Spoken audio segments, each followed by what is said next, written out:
Hello everyone and good evening. I think काल आपण जो आहोत रोटेशनल डायनामिक्सचा पार्ट जो होता हा स्टार्ट केलेला. त्यामध्ये मॅक्झिमम आपण जो दोन सेक्शन मध्ये क्लासिफाय करणार होतो आपल्या रोटेशनल डायनामिक्सला. पहिला पार्ट होता ज्यामध्ये आपण सर्क्युलर मोशन आणि त्याचे ऍप्लिकेशन बघितले. आजचा आपला जो सेकंड पार्ट आहे त्यामध्ये आपण प्युअरली रोटेशनल मोशन जो आहे तो आपण कंटिन्यू करणार आहोत. तर आपण जो आहे आधी आपला जो थेरी पार्ट आहे रोटेशनल डायनामिक्स मधला रोटेशनल मोशनचा तो कम्प्लीट करूया आणि देन मग पुन्हा एकदा लास्टला आपले कालचे बाकी राहिलेले एमसीक्यू जे आहे ते आपण कंटिन्यू करूया आणि उद्याच्या लेक्चरला रोटेशनल डायनामिक्सचा जो सेकंड पार्ट आहे त्यावरती आपण क्वेश्चन जे आहेत हे सॉल्व्ह करूया. सो आपण काल जो पार्ट बघितला होता त्यालाच आपण पुढे कंटिन्यू करूया आणि आपल्याला बघायचं आहे रोटेशनल मोशन वाला पार्ट. सो रोटेशनल मोशन जो आहे त्याला आपण पुन्हा एकदा थोडंसं प्रिव्हियसली येऊन जर आपण लिनियर मोशन पासून जर स्टार्ट जर केलं तर आपल्याकडे ऑलरेडी माहिती आहे what is linear motion and all. And then यानंतर आपण कम्पेअर करणार आहोत त्याच्या आपल्या रोटेशनल मोशनसाठी. आपल्याकडे आहे रोटेशनल मोशन. आता आपल्याकडे जो लिनियर मोशन जो आहे जसं आपण कालच डिस्कस केलेलं आहे की कोणताही मोशन स्टार्ट होण्याआधी तो ऑब्जेक्ट जो असतो तो असतो इनिशियली ऍट रेस्ट. आणि तो जेव्हा ऍट रेस्ट असतो त्याने काहीतरी पोझिशन अँड ऑल ऑक्युपाय केलेली असते बिकॉज तो मॅटर पासून बनलेला आहे. सो त्याला मास असेल आणि त्याने काहीतरी स्पेस और व्हॉल्यूम किंवा आपण आपल्या मोशनच्या लँग्वेजमध्ये बोलूया त्याने काहीतरी पोझिशन जी आहे ही ऑक्युपाय केलेली आहे. मग असाच जो आपण लिनियर मोशन मध्ये बोलतो की त्याने काहीतरी पोझिशन ऑक्युपाय केलेली आहे. रोटेशनल डायनामिक्स मध्ये किंवा आपल्या अँग्युलर मोशन मध्ये आपण असं बोलतो की त्याने काहीतरी पोझिशन वेक्टर जो आहे या पोझिशन वेक्टर त्याने काहीतरी ऑक्युपाय केलेला आहे किंवा याला इन्स्टेड ऑफ पोझिशन वेक्टर आपण रेडियस वेक्टर असं बोललो तरी हे चालेल. जर आपण हे थोडं सर्क्युलर मोशनशी कम्पेअर करून जर बघितलं आपण जर कन्सिडर जर केला की हा पार्टिकल आता रोटेशनल किंवा सर्क्युलर मोशन जर परफॉर्म जर करणार असेल आणि तो पार्टिकल जो आहे सेंटर पासून इनिशियली आयदर रोटेशनल मोशन मध्ये किंवा सर्क्युलर मोशन मध्ये तो ज्या गिवन पोझिशनला आहे आपल्या सेंटर ऑफ सर्कल पासून आपण त्याच्या पोझिशन पर्यंत ड्रॉ केलेला जो वेक्टर जो असेल त्यालाच आपण त्याचा पोझिशन वेक्टर किंवा रेडियस वेक्टर जो आहे असं आपण बोलू शकतो. आणि देन ह्या पोझिशन वेक्टर मध्ये जर चेंज जर झाला तर त्या ठिकाणी होणार आहे डिस्प्लेसमेंट. आणि लिनियर मोशन मध्ये आपण जर कन्सिडर जर केलं की पार्टिकल ओरिजिनली ह्या पॉइंटला होता त्याने पोझिशन मध्ये जर चेंज जर केला स्ट्रेट डायरेक्शन मध्ये इथे तर आता आपण बोलणार आहोत की इथे जे आहे त्याच्यामध्ये लिनियर मोशन जो आहे हा कम्प्लीट झालाय. आय थिंक कोणाचा तरी माईक अनम्यूट आहे काइंडली ते दोन माईक म्यूट करा प्लीज. सो आपण बघतो आहोत लिनियर आणि रोटेशनल मोशन मधलं कम्पॅरिझन.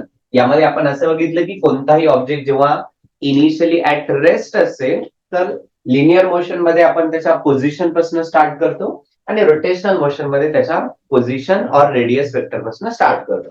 आणि जर त्याच्या पोझिशन मध्ये जर चेंज जर झाला तर आपण लिनियर मोशन मध्ये असं बोलतो की त्याने काहीतरी डिस्प्लेसमेंट कव्हर केली आहे, डिस्प्लेसमेंट झाली आहे.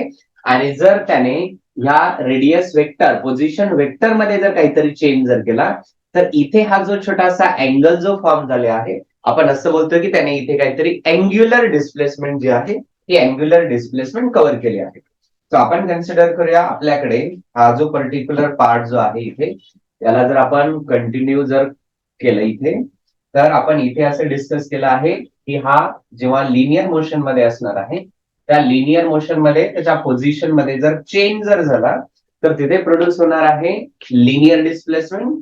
आणि त्याने पोझिशन वेक्टर मध्ये जर चेंज जर केला तर तिथे प्रोड्यूस होणार आहे त्याची अँग्युलर डिस्प्लेसमेंट. सो आपण ह्या पॉइंट पासून स्टार्ट करूया की कोणताही पार्टिकल जो असेल त्याच्या पोझिशन मध्ये चेंज जर झाला आणि इकडे त्याच्या पोझिशन वेक्टर मध्ये जर चेंज जर झाला आपण स्टार्ट करूया. लिनियर पोझिशन मध्ये चेंज जर झाला तर तिथे जी डिस्प्लेसमेंट प्रोड्यूस होणार आहे that is the linear displacement आहे. आणि तीच जर रोटेशनल मोशन मध्ये जर प्रोड्यूस झाली इथे आपण बोलणार आहोत त्याच्यामध्ये काहीतरी अँग्युलर डिस्प्लेसमेंट जी आहे ही प्रोड्यूस झाली. वेल आपण लिनियर डिस्प्लेसमेंटला ऑलरेडी कालच एस ने रिप्रेझेंट केलं होतं आणि it is a vector quantity. So positive negative zero magnitude direction 5 possibilities बोललो होतो. सिमिलरली आपल्याकडे आहे इकडे अँग्युलर डिस्प्लेसमेंट. सो डिस्प्लेसमेंट आहे so it is a vector quantity but ती बिकॉज आपण अँगल मध्ये मेजर करणार आहोत सो त्याला इव्हन तो एसआय युनिट रेडियन असेल, त्याला कोणतंही डायमेन्शन जे असेल काही डायमेन्शन नसेल. सो ह्या लिनियर डिस्प्लेसमेंट आणि अँग्युलर डिस्प्लेसमेंट आहे. देन लिनियर डिस्प्लेसमेंट मध्ये चेंज झाल्यामुळे विथ टाइम तिथे प्रोड्यूस होणार आहे लिनियर वेलॉसिटी. त्याचा बेसिक फॉर्म्युला बघितला होता आपण, V bar is equals to S bar upon T. एकदम बेसिक फॉर्म्युला आहे. पण त्यानंतर पुढे जाऊन वेलॉसिटीचे इन्स्टंटॅनियस आणि एव्हरेज असे जेव्हा टाईप होतात त्यावेळेस हाच फॉर्म्युला स्लाइटली चेंज होतो, but basic formula displacement upon time हाच राहतो. सो हाच पॅटर्न जर आपण इथे कंटिन्यू जर केला, इथे आपल्याकडे होणार आहे अँग्युलर वेलॉसिटी आणि ह्या अँग्युलर वेलॉसिटीला आपण रिप्रेझेंट करणार आहोत ओमेगा बारने. Once again a vector quantity, once again all the possibility आहे त्याच्या, आणि याचा बेसिक फॉर्म्युला जो असेल is the angular displacement upon time असेल. आणि देन आपण हे ऑलरेडी कम्प्लीट केलेलं आहे. ऍक्सेलरेशन जो असेल याला आपण स्मॉल ए बारने रिप्रेझेंट करूया, ज्याचा बेसिक फॉर्म्युला आहे is the velocity upon time. So इकडे असणार आहे अँग्युलर ऍक्सेलरेशन, ज्याला आपण अल्फा ह्या सिम्बॉलने रिप्रेझेंट करूया. पुन्हा एकदा वेक्टर क्वांटिटी आणि त्याचा बेसिक फॉर्म्युला असेल अँग्युलर डिस्प्लेसमेंट अपॉन टाइम असेल. आता बिकॉज ह्या एकमेकांशी एवढ्या अॅनालॉगस क्वांटिटीज आहेत, तर यांच्यामध्ये काहीतरी सर्टन रिलेशन असायला हवं. आणि ते एक्झॅक्ट रिलेशन जे आहे यांच्यामध्ये एकदम बेसिक फॉर्म्युला आहे. आपल्याकडे रिलेशन आहे it is S is equals to R times the theta. इथे रिलेशन असेल V is equals to R times the omega, आणि ऍक्सेलरेशन साठी फॉर्म्युला असेल आर टाइम्स द अल्फा. हे एकदम बेसिक इक्वेशन्स आहे. रिमेंबर यांच्या आपण ओनली मॅग्निट्यूड असलेले आहेत. जर आपल्याला जर वेक्टर फॉर्म मध्ये लिहायचे असतील, आपण फक्त त्यांच्या डोक्यावरती किंवा लेट्स से त्यांच्या सिम्बॉलवरती आपण एरोज देणार आहोत आणि त्यांच्यामध्ये आपण क्रॉस प्रोडक्ट देणार आहोत इन वेक्टर फॉर्म मध्ये. बट फॉर नाउ फक्त मॅग्निट्यूडच्या फॉर्म मध्ये S is equals to R theta, V is equals to R omega आणि A is equals to R into alpha असेल. हे आपण ऑलरेडी सर्क्युलर मोशनच्या इंट्रोडक्शन मध्ये आपण बघितलेलं. हा जो पार्ट आहे आपण आणखी पुढे कंटिन्यू करणार आहोत आपल्या रोटेशनल डायनॅमिक्स मध्ये. त्यामध्ये कोणताही ऑब्जेक्ट जेव्हा आपण इथे लिनियर मोशन मध्ये कन्सिडर करतो, आपण डिस्कस करत असतो त्याच्या मासच्या लँग्वेजमध्ये. सो कोणताही ऑब्जेक्ट जो असेल त्याचा आपण मास जे आहे आपण स्मॉल एम ने रिप्रेझेंट करतो. आपण जर थोडंफार मास बद्दल डिस्कस जर केलं तर कोणताही ऑब्जेक्ट जो असतो त्याच्यामध्ये मास जे आहे हे दोन टाईपचं असतं. एक मास जे आहे त्याचं ग्रॅव्हिटेशनल मास आहे, आणि सेकंड मास जे आहे ते आहे इनर्शियल मास. आणि रिमेंबर जेव्हा आपण मोशनचा स्टडी करतो आहोत त्याचा, त्यावेळेस त्याच्या आपण इनर्शियल मास बद्दल बोलतो. आणि हे इनर्शियल मास एक्स्ट्रीमली इझी आहे. यानंतर आहे मास नंतर आपल्याकडे हा फोर्स असेल, ज्याचा बेसिक फॉर्म्युला आहे मास इंटू ऍक्सेलरेशन.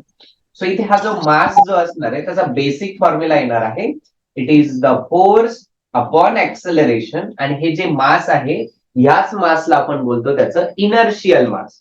ग्रॅव्हिटेशनल मास जे आहे त्याच्या ग्रॅव्हिटेशनल फोर्स वरनं कॅल्क्युलेट करतात. फॉर नाव आपल्याला उरले त्याचं इनर्शियल मास आहे हेच लागणार आहे.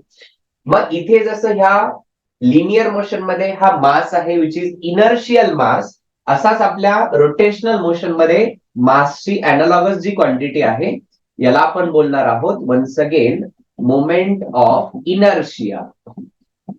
आणि इथे आपला हा इनर्शिया आणि हे इनर्शियल मास जे आहे वन्स अगेन एकमेकांची अॅनालॉगस आहे. इथे सुद्धा आपल्याकडे मोमेंट ऑफ इनर्शियाला आपण आय या सिम्बॉलने रिप्रेझेंट करणार आहोत. रिमेंबर इथे मास जो आहे ही स्केलर क्वांटिटी आहे, आणि मोमेंट ऑफ इनर्शिया जी आहे ही अनादर टाईप आहे, जो स्केलर आणि वेक्टर मध्ये आपण जनरली क्लासिफाय होणार नाही.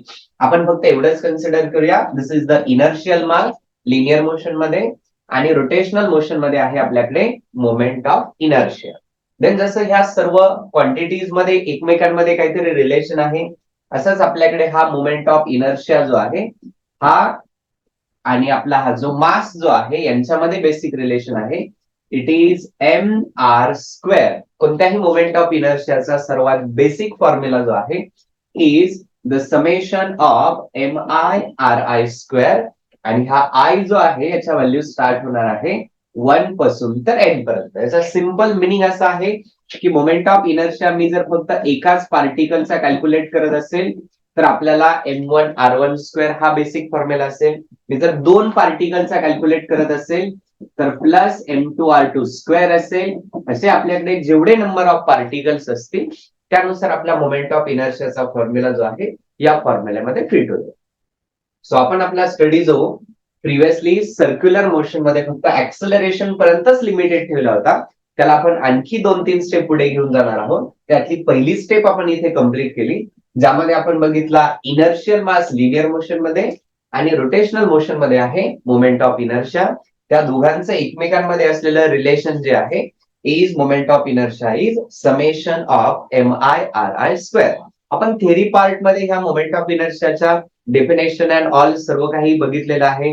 त्या डेफिनेशनची आता आपल्याला कोणत्याही एंट्रन्स एक्झाम मध्ये रिक्वायरमेंट नाही आहे. आपल्याला रिक्वायर आहे त्याचा फॉर्म्युला आणि त्याचे डिफरंट फॉर्म्युले आणि त्या मोमेंट ऑफ इनर्शियाच्या values for different shapes of the object, जे आपण पुढे कंटिन्यू करूया. सो इथे जे आहे जसा लिनियर मोशन मध्ये आपण कन्सिडर केलं की कोणताही ऑब्जेक्ट जो आहे हा इनिशियली जेव्हा ऍट रेस्ट असेल आणि यावरती जेव्हा आपण force is equals to mass into acceleration हा फॉर्म्युला अप्लाय करतो, किंवा आपण कन्सिडर करूया त्यावरती जर आपण फोर्स जर अप्लाय जर केला आणि याचं इनर्शियल मास m आहे, तर यामध्ये जो काही मोशन प्रोड्यूस होईल फोर्सच्याच डायरेक्शन मध्ये ऍक्सेलरेशन, या तिघांचं एकमेकांमध्ये जे रिलेशन आहे is force is equals to mass into acceleration. हाच पार्ट जर आपण इकडे जर कंटिन्यू जर केला आणि इथे जर आपण कन्सिडर जर केलं की आपल्याकडे हा जो मोमेंट ऑफ इनर्शिया जो आहे त्यासाठी आपण ऑलरेडी फॉर्म्युला डिराईव्ह केला आहे की मोमेंट ऑफ इनर्शिया जो आहे याला आपण आय या सिम्बॉलने रिप्रेझेंट करणार आहोत. सो आपण कन्सिडर करूया आपल्याकडे एक ऑब्जेक्ट आहे आणि हा ऑब्जेक्ट जो आहे एका ऍक्सिस ऑफ रोटेशन भोवती तो रोटेट होणार आहे. सो या ऑब्जेक्टला रोटेशनल मोशन परफॉर्म करण्यासाठी त्यावरती इन्स्टेड ऑफ फोर्स आपल्याला अप्लाय करावा लागणार आहे टॉर्क. आणि हा जर टॉर्क जर अप्लाय जर केला तर त्यामध्ये जे काही मोशन प्रोड्यूस होणार आहे विच इज रोटेशनल मोशन, आणि ह्या पर्टिक्युलर ऑब्जेक्टचा मोमेंट ऑफ इनर्शिया हा जो आय आहे यांच्यामध्ये रिलेशन आहे torque is equals to I into alpha. जसं इथे मास आहे त्याचा अॅनालॉगस क्वांटिटी इकडे मोमेंट ऑफ इनर्शिया, लिनियर ऍक्सेलरेशनची अॅनालॉगस क्वांटिटी अँग्युलर ऍक्सेलरेशन, आणि लिनियर फोर्स किंवा सिम्पली फोर्सची अॅनालॉगस क्वांटिटी आहे इथे टॉर्क. आणि हे सर्व एकमेकांशी रिलेटेड आहे. मग जसं इथे displacement, angular displacement, velocity, acceleration, moment of inertia आणि मास रिलेटेड आहे, सिमिलरली आपल्याकडे हा फोर्स आणि हा टॉर्क हे सुद्धा एकमेकांशी रिलेटेड आहे by the formula is torque is equals to F times the R. इथे this is the torque, this is the force, आणि आर जो आहे is the perpendicular distance between the point of action and the axis of rotation. आपण जेव्हा consider करतो की आपल्याकडे एखादा डोअर आहे आणि ह्या डोअरचा हा ऍक्सिस ऑफ रोटेशन जर असेल आणि जेव्हा ह्या डोअरला ओपन किंवा क्लोज करण्यासाठी आपण एखाद्या पॉइंटला फोर्स अप्लाय करतो आणि हा डोअर जो आहे एकाच ऍक्सिस ऑफ रोटेशन होती जेव्हा रोटेट होणार आहे, आपण ज्या पॉइंटला फोर्स अप्लाय केला आहे हा पॉइंट आणि हा ऍक्सिस ऑफ रोटेशन यांच्यामध्ये जो डिस्टन्स जो आहे हा डिस्टन्स असेल इथे आर, आणि हा असेल आपला टॉर्क, आणि फोर्स यांच्यामध्ये एस्टॅब्लिश झालेलं relation torque is equals to F times the R. So टॉर्कचा जनरल फॉर्म्युला आहे आय इंटू अल्फा, आणि टॉर्क आणि आपला फोर्स यांच्यामध्ये रिलेशन आहे torque is equals to F into R. Once again जसा इकडे फोर्स ही वेक्टर क्वांटिटी आहे, सिमिलरली टॉर्क जो आहे हा सुद्धा वेक्टर क्वांटिटी आहे. आणि आपल्याला ऑलरेडी माहिती आहे कोणतीही क्वांटिटी जर वेक्टर जर असेल तर त्याला मॅग्निट्यूड, डायरेक्शन, पॉझिटिव्ह, निगेटिव्ह आणि झिरो या सर्व पॉसिबिलिटीज असतात. हाच पार्ट जर आपण आणखी पुढे कंटिन्यू जर केला, आपण ऑलरेडी कंपॅरिझन बघतो आहोत बिटवीन द लिनियर मोशन आणि रोटेशनल मोशन यांच्यामध्ये. आपण आता ज्या पॉइंट पर्यंत रीच झालेलो आहोत की इथे आपण बघितलं आहे linear displacement and angular displacement, linear velocity, angular velocity, linear acceleration, angular acceleration, mass and moment of inertia, आणि जस्ट आता आपण कंप्लीट केलेला फोर्स आणि टॉर्क असेल. हाच पॅटर्न जर आपण आणखी पुढे कंटिन्यू जर केला तर आपल्याला माहिती आहे लिनियर मोशन मध्ये कोणत्याही ऑब्जेक्ट वरती जेव्हा आपण फोर्स अप्लाय करतो आणि त्यामध्ये काहीतरी डिस्प्लेसमेंट जर झाली तिथे जो वर्क जो प्रोड्यूस होतो त्या वर्कचा बेसिक फॉर्म्युला आहे is the force into displacement. He only magnitude आहे बिकॉज वर्क जो आहे हा स्केलर क्वांटिटी आहे आणि जरी फोर्स आणि डिस्प्लेसमेंट हे वेक्टर क्वांटिटीज असतील यांच्यामध्ये इथे होणार आहे डॉट प्रोडक्ट आणि मॅग्निट्यूड जर लिहिली आपण वर्क डन साठी तर आपल्याला मॅक्स टू मॅक्स फॉर्म्युला येऊ शकतो F S times the cos theta. F is the applied force, S is the झालेलं डिस्प्लेसमेंट आणि थिटा जो असेल इथे फोर्स अप्लाय केल्यामुळे डिस्प्लेसमेंट जे झालं आहे त्यांच्यामध्ये असलेलं डायरेक्शन असेल. सो आपण जर कन्सिडर जर केलं की आपल्याकडे जो वर्क जो आहे येस ऑटोमॅटिकली क्लिअर होईल, तो ब्लर झालेला आहे बिकॉज मी मूव्ह होतो आहे. ते जर आपण कॉन्सन्ट्रेट जर केलं तर तो होईल स्टेबल, ऑटोमॅटिकली स्टेबल होईल. जस्ट थोडासा पेशन्स ठेवा. सो आपण बघतो आहोत आपला जो लिनियर आणि रोटेशनल मोशन जो आहे याच्याशी आपण रिलेशन जे आहे हे एस्टॅब्लिश करतो आहोत. 1 मिनिटामध्ये क्लिअर होईल हा वाला पार्ट ओनली.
कोणाचा माईक अनम्यूट आहे काइंडली म्यूट करा. सो आपण जिथे हे जे डिस्कशन करतो आहे की आपल्याकडे वर्क डन जो आहे याचा बेसिक फॉर्म्युला आहे आपल्याकडे force into displacement into cos theta आहे, cos of the angle between them.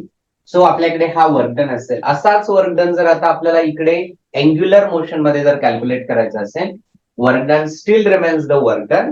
इथे जो फोर्स होता त्याला आपण रिप्लेस केला आहे टॉर्कने आणि इथे जो लिनियर डिस्प्लेसमेंट आहे याला रिप्लेस करणार आहोत आपण थिटाने आणि हा असेल वर्कचा सर्वात basic formula. Once again work ही स्केलर क्वांटिटी आहे आणि ह्या दोन्ही वेक्टर क्वांटिटी आहे. इथे सुद्धा वर्कचा जो फॉर्म्युला येणार आहे max to max is the torque theta times the cos of theta. हा बेसिक फॉर्म्युला आहे. इथे एकमेकांशी अॅनालॉगस वेने वर्क होतो. जसा इथे आपल्याकडे वर्क साठी फॉर्म्युला आहे असं आपल्याला माहिती आहे लिनियर वेलॉसिटी जर असेल तर तिथे जो कायनेटिक एनर्जीचा फॉर्म्युला आहे basic formula is 1/2 mass into velocity square. असाच जर आपण रोटेशनल मोशन मधली कायनेटिक एनर्जी जर बघितली तर त्याचाही बेसिक फॉर्म्युला जो असेल या पॉइंट पर्यंत हे प्रोपोर्शनॅलिटी कॉन्स्टंट आहे. जसा इथे लिनियर मोशन मध्ये मास आहे, अँग्युलर किंवा रोटेशनल मोशन मध्ये आहे आपल्याकडे मोमेंट ऑफ इनर्शिया. जसा इथे लिनियर वेलॉसिटी आहे इथे असेल आपल्याकडे अँग्युलर वेलॉसिटी आणि इथे वेलॉसिटीचा स्क्वेअर आहे. इथे सुद्धा असेल अँग्युलर वेलॉसिटीचा स्क्वेअर. सो हा आहे आपला basic formula for kinetic energy in linear motion and kinetic energy in the rotational motion. हा पार्ट आपण आणखी पुढे 1-2 स्टेप जर कंटिन्यू जर केला तर आपल्याकडे हा जो लिनियर मोशन जो आहे यामध्ये आपल्याकडे आणखी एक बेसिक खूप इम्पॉर्टंट लॉ आहे which is the law of conservation of linear momentum. So once again आपल्याकडे लिनियर मोशन मध्ये फिजिकल क्वांटिटी आहे लिनियर मोमेंटम ज्याला आपण P ने रिप्रेझेंट करतो आणि याचा बेसिक फॉर्म्युला आहे मास इंटू वेलॉसिटी. सिमिलरली आता जो आपल्याकडे इकडे रोटेशनल मोशन आहे यामध्ये सुद्धा आपल्याकडे मोमेंटम असणार आहे ज्याला आपण रिप्रेझेंट करणार आहोत अँग्युलर मोमेंटम ह्या फॉर्म्युलाने, ज्याला आपण रिप्रेझेंट करणार आहोत कॅपिटल एल ने. रिमेंबर, इथे लिनियर मोमेंटम ही सुद्धा वेक्टर क्वांटिटी आहे आणि अँग्युलर मोमेंटम जो आहे ही सुद्धा वेक्टर क्वांटिटी आहे. इथे जर लिनियर मोमेंटमचा फॉर्म्युला हा मास इंटू वेलॉसिटी जर असेल, तर इथे आपल्या अँग्युलर मोमेंटम साठी फॉर्म्युला जो असेल इज आपल्याकडे असलेला मासचा analogous is moment of inertia आणि लिनियर वेलॉसिटीचा अॅनालॉगस जो आहे is the angular velocity which is omega. So आपल्याकडे इथे angular momentum is the moment of inertia times angular velocity and linear momentum is equals to mass into linear velocity. आपल्याकडे फक्त हा basic formula नाही आहे, तर आपल्याला जेव्हा 11th स्टँडर्डला लॉज ऑफ मोशन बघत होतो त्यामध्ये आपण law of conservation of linear momentum सुद्धा स्टडी केला. आणि हा law of conservation of linear momentum काय आहे आणि असाच आपल्याला इकडे law of conservation of angular momentum असणार आहे, तो एक्झॅक्टली काय आहे आणि हे दोघेही एकमेकांशी कसे अॅनालॉगस आहेत ते आपण कंटिन्यू करूया. सो आपल्याकडे इथे law of conservation of linear मोमेंटमचा जो बेसिक फॉर्म्युला आहे तो आपल्याला असं सजेस्ट करतो की आपल्या सिस्टीम वरती अप्लाय होणाऱ्या फोर्सची व्हॅल्यू जर 0 जर असेल, रिमेंबर हा एक्सटर्नल फोर्स बद्दल बोलतो आहोत, जर एक्सटर्नल फोर्सची व्हॅल्यू जर 0 असेल तर लिनियर मोमेंटम जो आहे याची व्हॅल्यू ऑलवेज कॉन्स्टंट राहील. सो अॅनालॉगस वेने जर आपण इथे जर याला डिफाईन करण्याचा ट्राय जर केला, सो इथे फोर्स असेल तर ह्या फोर्सचा अॅनालॉगस आहे इथे टॉर्क. सो आपल्या अँग्युलर मोशन मध्ये जसा इथे एक्सटर्नल फोर्स 0 होता, इथे एक्सटर्नल टॉर्कची व्हॅल्यू जर 0 असेल आणि जसा इथे लिनियर मोमेंटम कॉन्स्टंट होता, इथे हा अँग्युलर मोमेंटम जो आहे हा राहणार आहे कॉन्स्टंट. एक्झॅक्टली लिनियर आणि अँग्युलर मोशन जे आहे यांचे सर्व लॉज जे आहेत, बेसिक प्रिन्सिपल आहेत, सर्व काही एकमेकांशी अॅनालॉगस आहे. इथे आपला मॅक्झिमम रोटेशनल मोशन जो आहे याचा पार्ट इथे कम्प्लीट होतो. यामध्ये आपण स्टार्ट केलं होतं लिनियर डिस्प्लेसमेंट आणि देन इथे रोटेशनल मोशन मध्ये angular displacement, angular velocity, angular acceleration, moment of inertia, torque, work done, kinetic energy and the angular momentum, हे आपले मॅक्झिमम पॉइंट आहेत आपल्या रोटेशनल मोशन. हा स्टडी जर आपण आणखी पुढे जर कंटिन्यू जर केला की आपल्याला या रोटेशनल मोशन मधला आणखी पुढचा पार्ट बघायचा आहे की आपल्याकडे असलेला हा जो मोमेंट ऑफ इनर्शिया जो आहे याची व्हॅल्यू जी आहे, जसं आपल्याला ऑलरेडी माहिती आहे, डिफरंट ऑब्जेक्ट जे आहे, डिफरंट शेप जे आहे यांच्यासाठी डिफरंट आहे. मग आपण जर एक बेसिक एक्झाम्पल जर घेतलं की आपल्याकडे जर एखादी रिंग जर असेल आणि ह्या रिंग साठी जर ऍक्सिस ऑफ रोटेशन जर आपण कन्सिडर जर केला की असा सेंटर मधनं जर पास जर होत असेल, आता ही रिंग जेव्हा रोटेशनल मोशन परफॉर्म करेल त्या रोटेशनल मोशन मध्ये याचा जो मोमेंट ऑफ इनर्शिया जो असेल याचा सर्वात बेसिक फॉर्म्युला असणार आहे mr², वेर एम जो असेल या रिंगच्या मासची व्हॅल्यू असेल आणि आर जो असेल ही असेल याच्या रेडियसची व्हॅल्यू आणि त्याचा मोमेंट ऑफ इनर्शियाचा बेसिक फॉर्म्युला इज mr² असेल. बट आता जर आपण हा जो ऍक्सिस ऑफ रोटेशन जो आहे जो आता सेंटर मधनं पास होतो आहे त्याच्या प्लेनला परपेंडिक्युलर, त्याची जर पोझिशन जर आपण आता ह्या पॉइंटला जर घेतली, let's say the first point किंवा मोमेंट ऑफ इनर्शिया साठी ऍक्सिस ऑफ रोटेशन मी या ठिकाणी कन्सिडर केला विच इज नंबर 2. या नवीन पोझिशन्सना मोमेंट ऑफ इनर्शियाच्या व्हॅल्यूज कॅल्क्युलेट करण्यासाठी आपल्याकडे ऑलरेडी 2 थेरम आपण एस्टॅब्लिश केलेले आहेत. हे 2 थेरम पैकी पहिला जो थेरम आहे त्या थेरमला बोलतो आपण principle of the theorem of parallel axis. तो आपण तेव्हा युज करणार आहोत जेव्हा आपल्याकडे ओरिजिनल ऍक्सिस बरोबर नवीन ऍक्सिस जो आहे त्या दोघे जर एकमेकांना पॅरलल जर असतील तर आपण युज करणार आहोत प्रिन्सिपल ऑफ पॅरलल ऍक्सिस, जो आपल्याला सिम्पली असं सांगतो IO is equals to IC plus MH² असेल. ज्यामध्ये ह्या टर्म्स आपण समजून घेऊया काय आहे. सो IO जो आहे हा आहे नवीन पॉइंटसाठी मोमेंट ऑफ इनर्शियाची व्हॅल्यू जी आपल्याला कॅल्क्युलेट करायची आहे. IC जो आहे हा आहे त्याचा ओरिजिनल मोमेंट ऑफ इनर्शियाचा फॉर्म्युला, वाईल कॅपिटल M जो असेल वन्स अगेन त्याचं ओरिजिनल मास आहे आणि हा H जो आहे H आहे या दोन्हीही ऍक्सिस मध्ये असलेला परपेंडिक्युलर डिस्टन्स जो आपल्याला इथे दिसतो आहे त्याची व्हॅल्यू ह्या पर्टिक्युलर पोझिशनला आहे आर. सो मला जो ओरिजिनल ठिकाणी इथे आयसी ची जी व्हॅल्यू माहिती आहे which is M R square, मला जर त्याच्या टँजेंटला परपेंडिक्युलर डायरेक्शनने मोमेंट ऑफ इनर्शिया कॅल्क्युलेट जर करायचं असेल तर इथे सिम्पली व्हॅल्यूज आपण पुट करणार आहोत. Is M R square plus small M capital M same same आणि एच जो आहे त्याची व्हॅल्यू इथे आहे आपल्याकडे आर, तर हा फॉर्म्युला असेल एम आर स्क्वेअर आणि ह्या दोघांची ऍडिशन होणार आहे 2mr स्क्वेअर. हा असेल आपला मोमेंट ऑफ इनर्शियाचा नवीन फॉर्म्युला. सो अशा वेळी आपण पॅरलल ऍक्सिसच्या ऍप्लिकेशन्सने ह्या गिवन रिंग एका पर्टिक्युलर शेपसाठी मोमेंट ऑफ इनर्शियाच्या व्हॅल्यूज कॅल्क्युलेट करू शकतो for all the possible axis of rotation. याच ऐवजी जर आपण आपल्या ओरिजिनल ऍक्सिसला एखादा ऍक्सिस ऑफ रोटेशन आता जर आपण परपेंडिक्युलर जर असेल तर त्यासाठी पुन्हा एकदा आपण एक ऑलरेडी एस्टॅब्लिश केलेला एक पॅरलल थेरम आहे या पॅरलल ऍक्सिसची, is the principal or the theorem of the perpendicular axis, जो वन्स अगेन एक्स्ट्रीमली इझी आहे. जसं आपल्याकडे फॉर्म्युला आहे I Z is equals to I X plus I Y. इथे आय झेड जो आहे is its moment of inertia along the Z axis. X आणि Y जे असतील once again moment of inertia along the X आणि Y axis. इतका simple वेने आपण त्याचे ऍप्लिकेशन बघू शकतो.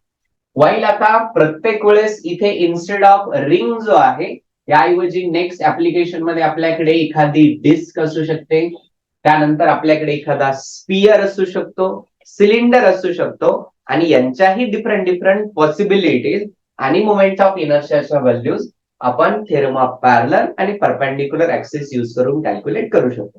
जेव्हा आपण एमसीक्यू सॉल्व्ह करूया त्यावेळेस ज्या ऍडिशनल केसेस येतील त्या पर्टिक्युलर एमसीक्यू सॉल्व्ह करताना मी त्या केसेस ज्या आहेत ह्या एक्सप्लेन करेन. This is the moment of inertia. आणि ह्या पर्टिक्युलर पॉइंट पर्यंत जो आहे आपला जो रोटेशनल मोशनचा पार्ट आहे मॅक्झिमम हा कम्प्लीट होतो. सो आतापर्यंत जो आपण मोशन बघितलं आहे त्याचे इझिएस्ट केस बघतो आपण, विच मीन्स आपण मोशनचे टाईप जे आहे एकदा on the basis of direction असे केले होते ज्यामध्ये आपण लिनियर मोशन किंवा सर्क्युलर मोशन और रोटेशनल मोशन और ऑसिलेटरी मोशन और रॅन्डम और द इरेग्युलर मोशन असे आपण त्याचे डिफरंट डिफरंट टाइप्स केले होते. आणि आपल्या कन्व्हिनियन्ससाठी किंवा आपला स्टडी इझी राहावा यासाठी आपण ह्या मोशनचा स्टडी जो आहे हा सेपरेट सेपरेट बघत होतो. आता आपण बिकॉज यापैकी मॅक्झिमम मोशन जे आहेत आपला ऑलरेडी स्टडी करून कम्प्लीट झालेला आहे. सो आता आपण नवीन टाइप ऑफ मोशन मध्ये जाणार आहोत ज्या मोशनला आपण कंपाऊंड मोशन असं बोलतो. आणि आपण डे टू डे लाईफ मध्ये मॅक्झिमम टाइम्स ह्या कंपाऊंड मोशनशीच डील करत असतो अदर दॅन ह्या मोशनचा सेपरेटली स्टडी करण्याऐवजी. फॉर एक्झाम्पल आपली अर्थ जी आहे ही सायमल्टेनियसली किती टाइप ऑफ मोशन परफॉर्म करते आहे बघा. ती स्वतःभोवती रोटेशनल मोशन परफॉर्म करते आहे, सन भोवती ती इलिप्टिकल मोशन परफॉर्म करते आहे, अलॉंग विथ द सन हे आपल्या मिल्की वे गॅलेक्सी मधनं एक मोशन परफॉर्म करत आहे, along with our entire galaxy हे युनिव्हर्स मध्ये एक टाइप ऑफ मोशन परफॉर्म करत आहे. विच मीन्स आपली अर्थ जी आहे हे फक्त रोटेशनल मोशन परफॉर्म करत नाही आहे तर सायमल्टेनियसली खूप सारे टाइप ऑफ मोशन परफॉर्म करते. मग आपण जर त्या सर्व मोशन पैकी फक्त एका पर्टिक्युलर टाइप ऑफ मोशनचा स्टडी जर केला तर तो आपल्या इझिएस्ट पार्ट मध्ये राहतो आणि एकाच वेळेस त्याच्या मल्टिपल टाइप ऑफ मोशनचा जर स्टडी जर करणार असेल तर अशा टाइप ऑफ मोशनला बोलतो आपण कंपाऊंड मोशन. मग ह्या कंपाऊंड मोशनचं फक्त एक एक्झाम्पल आणि इझिएस्ट केस आपण स्टडी करतो जो आपल्याकडे आहे आपला टाइप ज्याला आपण बोलणार आहोत इज द रोलिंग मोशन. मग आता रोलिंग मोशन कशाला बोलायचं आहे? Remember first of all it is not our regular or the simple type of motion, it is a special type of motion which is a compound motion. मग rolling motion म्हणजे काय? तर आता आपल्याकडे असलेला ऑब्जेक्ट जो आहे हा फक्त लिनियर मोशन फक्त किंवा रोटेशनल मोशन परफॉर्म करणार नाहीये सेपरेटली, तर तो सायमल्टेनियसली एकाच वेळेस लिनियर मोशन ॲज वेल ॲज रोटेशनल मोशन जो आहे, हे दोन्हीही मोशन सायमल्टेनियसली परफॉर्म करत असेल तर अशा टाईप ऑफ मोशनला बोलतो आपण रोलिंग मोशन. मग जेव्हा तो रोलिंग मोशन मध्ये आहे त्याच्याही आपण दोन इझिएस्टच केस बघणार आहोत. बिकॉज आपण अजूनही जरी 12th स्टँडर्डला आहोत तरीही आपण अजून लिमिटेड फिजिक्सचा स्टडी करतो आहोत, but which is steel able आहे की आपण डे टू डे लाईफ मधल्या मॅक्झिमम गोष्टी आहेत त्या स्टडी करू शकतो. सो ह्या हॉरिझॉन्टल सरफेस वरती आपण कन्सिडर करूया. आपल्याकडे एखादी रिंग आहे किंवा डिस्क आहे किंवा एखादा स्पियर कन्सिडर करू शकतो, सिलेंडर, किंवा डे टू डे लाईफ मध्ये आपण एखादा टायर कन्सिडर करू शकतो आपल्या व्हेकलचा. सो हा जो व्हेकलचा टायर जो आहे किंवा आपण त्या व्हेकलची रिंग किंवा एंटायर टायर जर कन्सिडर जर केला, हा जेव्हा मोशन परफॉर्म करतो हा सायमल्टेनियसली असं रोटेशनल मोशनही परफॉर्म करत असतो ऍज वेल ऍज तो लिनियर मोशनही परफॉर्म करत असतो. मग अशा केसमध्ये आपल्याला त्याची या व्हॅल्यूज कॅल्क्युलेट करायच्या. मग त्याची ट्रॅव्हल झालेली linear displacement, linear velocity, linear acceleration आणि त्याचं angular displacement, angular velocity, angular acceleration ह्या व्हॅल्यूज कशा कॅल्क्युलेट करतो आपण आणि देन दोघांचा कंबाईन इफेक्ट कसा कॅल्क्युलेट करतो आपण, यासाठी आपल्याकडे सेपरेट आणि कंबाईन कॅल्क्युलेशन्स आहे.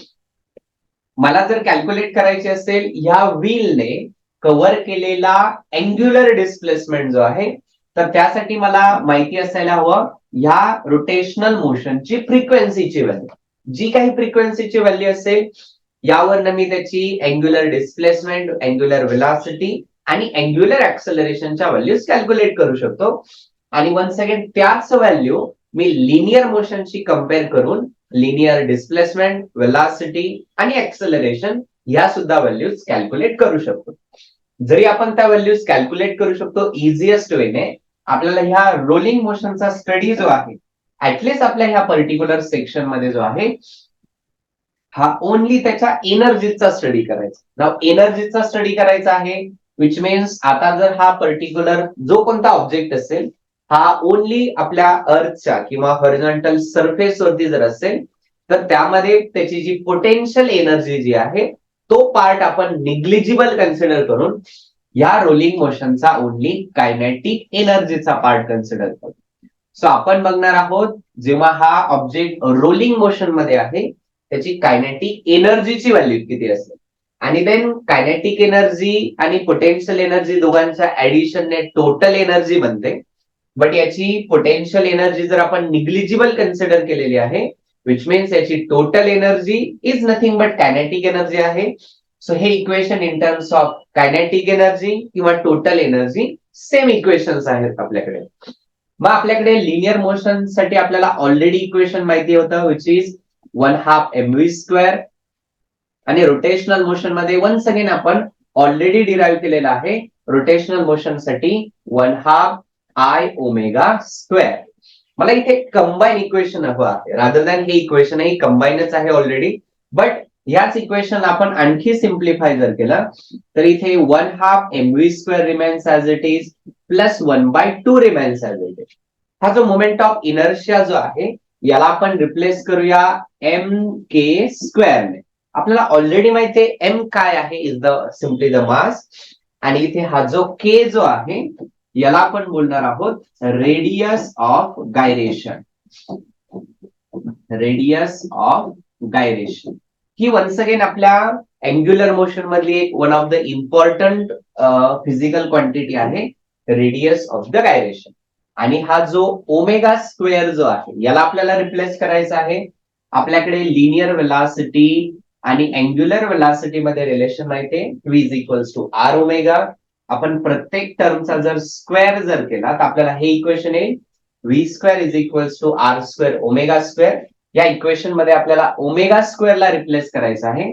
सो हा ऍडिशनल R² जो आहे याला जर आपण इकडे जर शिफ्ट जर केला तर आपल्याला इक्वेशन येणार आहे V²/R² इज, आपण कन्सिडर करूया इथे आपल्याला इक्वेशन येईल V²/R² is equals to ω². So ही टर्म ω² ची जर आपण रिप्लेस केली इथे V²/R² ने, तर आता ह्या दोन्हीही इक्वेशन्स मध्ये जे आहे इथे आपल्याला 1/2 mv² हा कॉमन येतो आहे.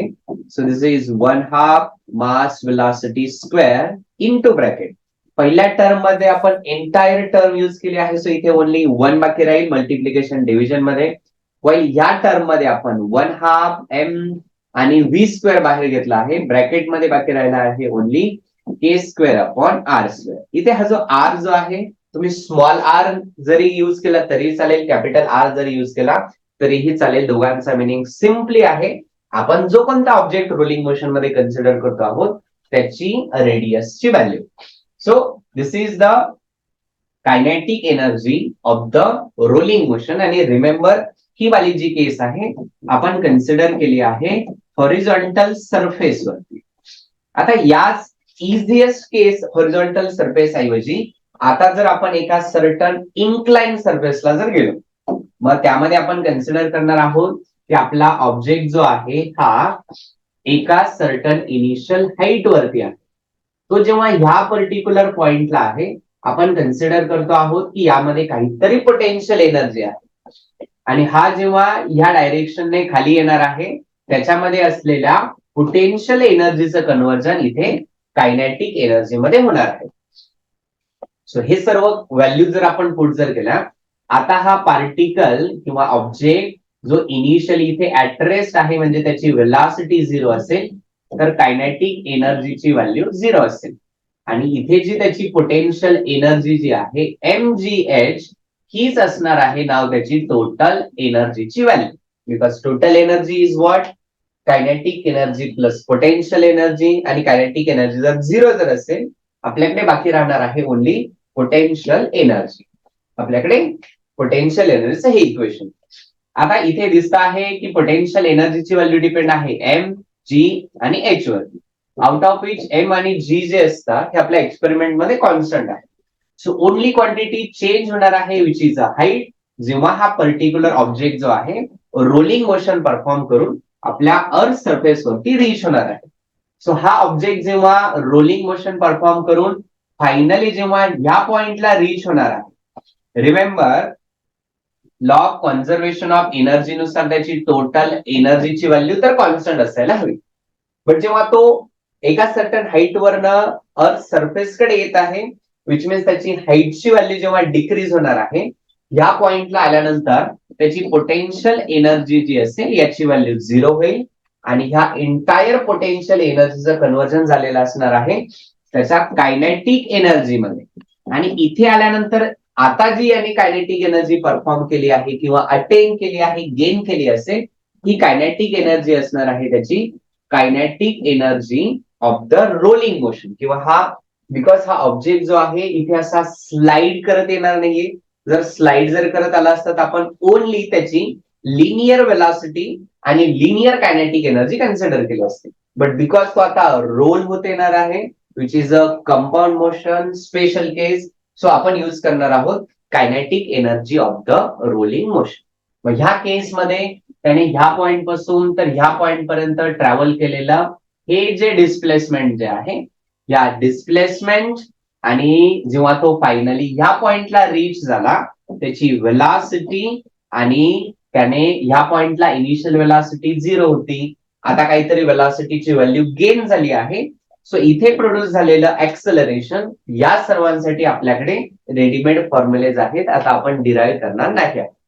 तर हा आहे आपला एंटायर रोटेशनल डायनॅमिक्स वाला पार्ट. जसं आपण स्टार्ट केला होता कालच्या लेक्चरला सर्क्युलर मोशन आणि त्याच्या ऍप्लिकेशन पासून, जो आज एंड होत आहे आपल्या रोटेशनल मोशन आणि त्या रोटेशनल मोशनच्या काही स्पेशल केसेस ज्यामध्ये आपण रोलिंग मोशन आणि त्याच्याही पुन्हा एकदा हॉरिझॉन्टल सरफेस आणि इन्क्लाइन सरफेस वरचा डिस्प्लेसमेंट, वेलॉसिटी आणि ऍक्सेलरेशन जे आहे या व्हॅल्यूज पर्यंत येऊन आपला रोटेशनल डायनॅमिक्सचा पार्ट जो आहे हा इथे एंड होतो, थेरी पार्ट.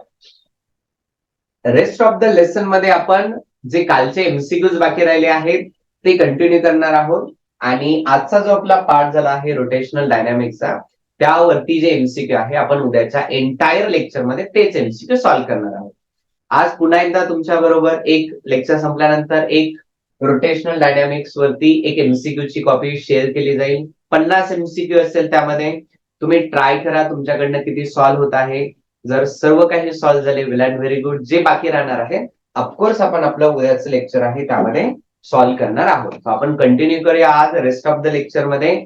काल जे आपले एमसीक्यू बाकी राहिलेले आहे ते आपण कंटिन्यू करूया. सो आपल्याकडे आहे ह्या पर्टिक्युलर पॉइंटला आपण कंटिन्यू करूया. काल जे आहेत आपण काही एमसीक्यू सॉल्व्ह केलेले. रेस्ट ऑफ द एमसीक्यू जे आहेत ते आपण कंटिन्यू करूया. सो आपण ऑलमोस्ट स्टार्ट करूयात. आपण क्वेश्चन नंबर 10 बघितला होता, 11 बघितला होता अँड देन बाकी इझिएस्ट क्वेश्चन होते, काही स्लाइटली डिफिकल्ट पण होते. तर आपण स्टार्ट करूयात. आपल्याकडे क्वेश्चन आहे. आपण क्वेश्चन नंबर 14, 15, 16 ही कम्प्लीट झाला होता. इवन 17 जो आहे हा 17 नव्हता बघितला, 16 पर्यंत सॉल्व्ह केला होता. So rest of the lecture मध्ये आपण कंटिन्यू करूया आपल्या क्वेश्चन नंबर 17 पासून. So let's find out. आपल्याकडे आहे क्वेश्चन नंबर 17. इन बिटवीन कोणाला काही डाऊट्स असतील अँड ऑल मेसेज केला तरी चालेल, सो दॅट त्या पर्टिक्युलर क्वेश्चन वरती आपण डायरेक्टली जम्प करू शकतो. आपण सॉल्व्ह करतो आहोत क्वेश्चन नंबर 17.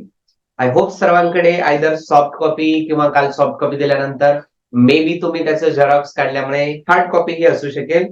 आपण कंटिन्यू करूया क्वेश्चन नंबर 17 असं बोलतो आहे. Question number 17. A cycle wheel is rotating at the speed of 60 RPM. Question मधला एवढ्या पॉइंट वरनं मला समजतंय की आपल्याकडे कोणती तरी एक व्हॅल्यू आहे जी व्हॅल्यू सांगते आहे आपल्याला 60 RPM. This RPM stands for the revolutions per minute आणि आपण फ्रिक्वेन्सी जी कन्सिडर करतो that is the revolutions per second. So हा जो पर मिनिट जो आहे इथे याचं कन्व्हर्जन जर आपल्याला सेकंड मध्ये जर करायचं असेल तर आपण डिवाइड करणार आहोत 60 ने आणि देन या 60 कॅन्सल होऊन आपल्याकडे फ्रिक्वेन्सीची जी व्हॅल्यू येणार आहे दॅट इज 1 रिव्हॉल्युशन्स पर सेकंड. यालाच बोलणार आहोत आपण 1 हर्ट्झ. सो पहिल्या स्टेटमेंट वरनं आपल्याला पहिलं गिवन भेटलेलं आहे that is frequency is equals to 1 hertz. पुढे आपल्याला त्यांनी क्वेश्चन विचारला आहे if the diameter of the wheel is 80 centimetre. जो कोणता व्हेकल आहे त्या व्हेकलचा जो टायर अँड ऑल त्याची डायमीटरची व्हॅल्यू गिवन आहे त्यांनी इज डायमीटरची व्हॅल्यू आहे क्वेश्चन नंबर 17 मध्ये इट इज 80 सेंटीमीटर. सो यावरनं आपल्याला ऑलरेडी माहिती आहे की आपण ऑलवेज रेडियसच्या टाइम्स मध्ये कॅल्क्युलेशन करणार आहोत. सो रेडियसची व्हॅल्यू येणार आहे इथे 40 सेंटीमीटर, ज्याचं आपण मीटर मध्ये कन्व्हर्जन करून घेऊया, ज्याची व्हॅल्यू असणार आहे 0.4 मीटर. हा सिक्वेन्स पुढे कंटिन्यू करूया. आपल्याला त्यांनी विचारलं आहे the linear velocity. So linear velocity is question. आणि लिनियर वेलॉसिटी कुठे विचारली आहे त्यांनी? Linear velocity at the mid point of the spoke. So question असा आहे आपल्याकडे की आपल्याकडे आहे एक व्हील आणि ह्या व्हीलची फ्रिक्वेन्सीची व्हॅल्यू आहे 1 हर्ट्झ. याचा हा एंटायर डायमीटरची व्हॅल्यू त्यांनी सांगितली होती 80 सेंटीमीटर. यावरून आपण कॅल्क्युलेट केली आहे त्याची रेडियसची व्हॅल्यू इज द 40 सेंटीमीटर और 0.4 मीटर. त्यातही त्यांनी आपल्याला क्वेश्चन विचारला आहे की ह्या व्हीलचे हे जे सर्व डिफरंट स्पोक्स जे आहेत या स्पोक्स पैकी आपल्याला कॅल्क्युलेट करायचे आहे असा एक स्पेशल पॉइंट जो आपल्या हा जो गिवन स्पोक आहे या स्पोकच्या सेंटरचा जो पॉइंट आहे इथे आपल्याला कॅल्क्युलेट करायची आहे त्याची वेलॉसिटीची व्हॅल्यू. सो आपल्याकडे वेलॉसिटीचा बेसिक फॉर्म्युला आहे velocity is equals to R omega. But remember हा जो पर्टिक्युलर पॉइंट जो आहे हा रेडियस इतक्या डिस्टन्स वरती नसून तर रेडियसच्या ही मिड पॉइंटला आहे. म्हणजे इथे जी आपण आर ची व्हॅल्यू युज करणार आहोत ही इन्स्टेड ऑफ 0.4 या इक्वेशन मध्ये आपल्याला त्याचाही हाफ करावा लागेल. सो आर अपॉन 2 ची व्हॅल्यू आपण युज करणार आहोत ऍज 0.2 मीटर. मेन पार्ट जो आहे इथे इन्स्टेड ऑफ आर आपल्याला युज करायचा आहे आर अपॉन 2. सो इथे आपण कन्सिडर करूया v is equals to r upon 2 times the omega. So v remains as it is. इथे r by 2 ची व्हॅल्यू आपण ऑलरेडी कॅल्क्युलेट केली आहे इज 0.2 मीटर. आणि आता हा जो ओमेगा जो आहे यासाठी आपण इक्वेशन यूज करणार आहोत 2 पाय इंटू एन. रिमेंबर यांच्यामध्ये मल्टिप्लिकेशन होते. So this 0.2 remains as it is, 2 remains as it is. आपण जर आपले ऑप्शन जर चेक जर केले तर ऑप्शन मध्ये आन्सर जे आहे इन टर्म्स ऑफ पाय आहे. सो आपण पाय जो आहोत त्याची व्हॅल्यू ऍज इट इज ठेवणार आहोत. कोणत्याही कॅल्क्युलेशन मध्ये 3.14 पुट करणार नाही. आणि फ्रिक्वेन्सीची जी व्हॅल्यू दिली आहे इथे, फ्रिक्वेन्सीची व्हॅल्यू आपण कॅल्क्युलेट केली होती, इट इज 1. सो हे सिंपल कॅल्क्युलेशन जर केलं 0.2 इंटू 2 इज 0.4. पाय रिमेन्स ऍज इट इज. आपण कॅल्क्युलेट केला आहे लिनियर वेलॉसिटी, जसं एसआय युनिट जे असेल इज मीटर पर सेकंड असेल. सो आपला जो क्वेश्चन नंबर 17 जो आहे यासाठी जो ऑप्शन जो मॅच होत आहे इज ऑप्शन डी. आणि आपला आन्सर मॅच होणार आहे is what 0.4 pi metre per second. That is question number 17. एकदा व्यवस्थित रीड करा, त्याचा स्क्रीनशॉट अँड ऑल किंवा कॉपी पेस्ट करा. बघा यामध्ये तुम्हाला काय रिक्वायरमेंट आहे.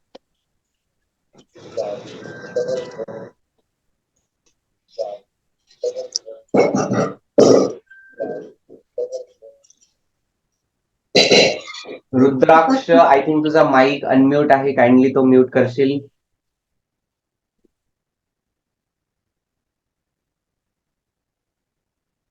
देन आपण नेक्स्ट क्वेश्चन कडे जाऊया. आपला 17 नंतर नेक्स्ट क्वेश्चन जो आपण डिस्कस करणार आहोत is question number 18. Let's find out काय आहे. थोडा थेरॉटिकल क्वेश्चन आहे हा. यामध्ये दिला आहे a cycle wheel is rotating with uniform angular velocity. वेलॉसिटीची व्हॅल्यू त्यांनी दिली आहे युनिफॉर्म. ओमेगा जो आहे त्यांनी सांगितलं आहे याची व्हॅल्यू आहे कॉन्स्टंट. हा डिस्कशन वाला पार्ट पुढे कंटिन्यू करूया. यामध्ये असं दिलं आहे आपल्याला a graph is plotted between tangential velocities of different points on the spoke and their distances from the axis. This graph is a straight line. आणि आपल्याला त्यांनी विचारलं आहे ह्या ग्राफचं नेचर काय असेल. सो आपण क्वेश्चन मध्ये डिस्कस करूया की आपल्याला एक ग्राफ प्लॉट करायचा आहे आणि हा ग्राफ कोणामध्ये कॅल्क्युलेट करतो आहोत.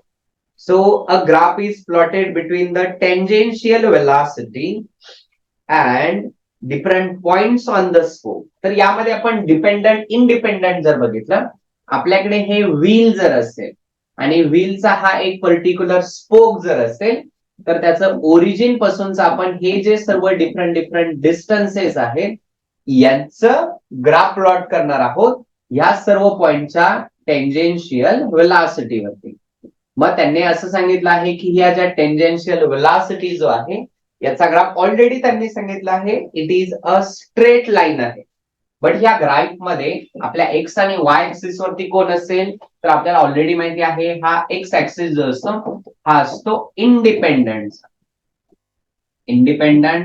आणि हा जो वाय ऍक्सिस जो आहे हा आहे डिपेंडंट.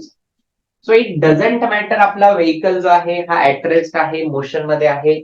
हे जे सर्व पॉइंट जे आहे त्यांचं डिस्टन्स फिक्स आहे. सो आपण जेव्हा ग्राफ प्लॉट करणार आहोत आपण एक्स ऍक्सिस वरती इंडिपेंडंट म्हणजे डिस्टन्स कन्सिडर करणार आहोत आणि वाय ऍक्सिस वरती डिपेंडंट म्हणजे त्यांच्या टेंजेन्शियल वेलॉसिटीच्या व्हॅल्यूज आपण कॅल्क्युलेट करणार आहोत. मग आता हा जी टेंजेन्शियल वेलॉसिटी जी आहे त्यासाठी आपल्याला ऑलरेडी इक्वेशन माहिती आहे is V is equals to R omega. आता त्यांनी इथे ऑलरेडी सांगितलंय की ओमेगाची व्हॅल्यू आहे कॉन्स्टंट, म्हणजे व्ही ची व्हॅल्यू जी असेल ही डायरेक्टली डिपेंड आहे या पर्टिक्युलर डिस्टन्सेसवर. मग आपण जर कन्सिडर जर केलं की सर्वात पहिला पॉइंट जो आहे हा सेंटर वरतीच आहे तर सेंटर पासूनच त्याचं डिस्टन्स जे असणार आहे हे असेल 0. त्यानंतर सेकंड पॉइंट जर मी पुढे जर कन्सिडर जर केला आणि वेलॉसिटी आणि रेडियस किंवा डिस्टन्स डायरेक्टली प्रपोर्शनल आहे. सो एव्हरी टाइम यांच्या ह्या डिफरंट व्हॅल्यूज ज्या आहेत ती या डिफरंट व्हॅल्यूज ज्या आहेत बिकॉज हे डायरेक्टली प्रपोर्शनल आहे आणि कोणताही स्क्वेअर रूट क्यूब 1/2 किंवा मल्टिप्लाइड बाय 2 अशा टर्म नाही आहे. हे सर्व पॉइंट्स जे असणार आहे एक्झॅक्टली अशा वे मध्ये एकमेकांची कोइन्साइड होते. यांच्यामधनं मी जर एक ग्राफ जर प्लॉट जर केला त्यांनी ऑलरेडी मेन्शन केला होता की हा ग्राफ एक स्ट्रेट लाईन यायला हवी. आता आपल्याला इथे दिसतंय की हा ग्राफ जो आहे हा स्ट्रेट लाईन आहे.